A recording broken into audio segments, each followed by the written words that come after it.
बिस्मिल्लाहिर्रहमानिर्रहीम। रसूल अकरम सल्लल्लाहु अलैहि वसल्लम के पास जब किसी ऐसे शख्स का जनाजा लाया जाता जिस पर कर्ज होता तो आप सल्लल्लाहु अलैहि वसल्लम दरियाफ्त फरमाते कि मरने वाले ने कर्ज की अदायगी के लिए तरका छोड़ा है या नहीं। अगर कहा जाता कि इतना छोड़ा है जिससे इनका कर्ज अदा हो सकता है तो आप सल्लल्लाहु अलैहि वसल्लम इनकी नमाज पढ़ते, वरना मुसलमानों से कहते कि अपने साथी पर तुम ही नमाज पढ़ लो।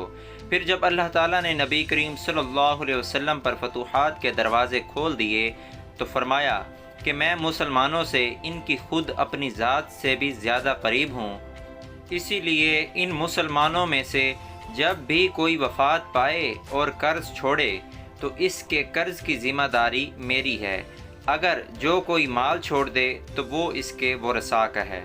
दोस्तों, इस हदीस को सदका जारिया समझकर शेयर करें और चैनल को लाजमी सब्सक्राइब कर दें।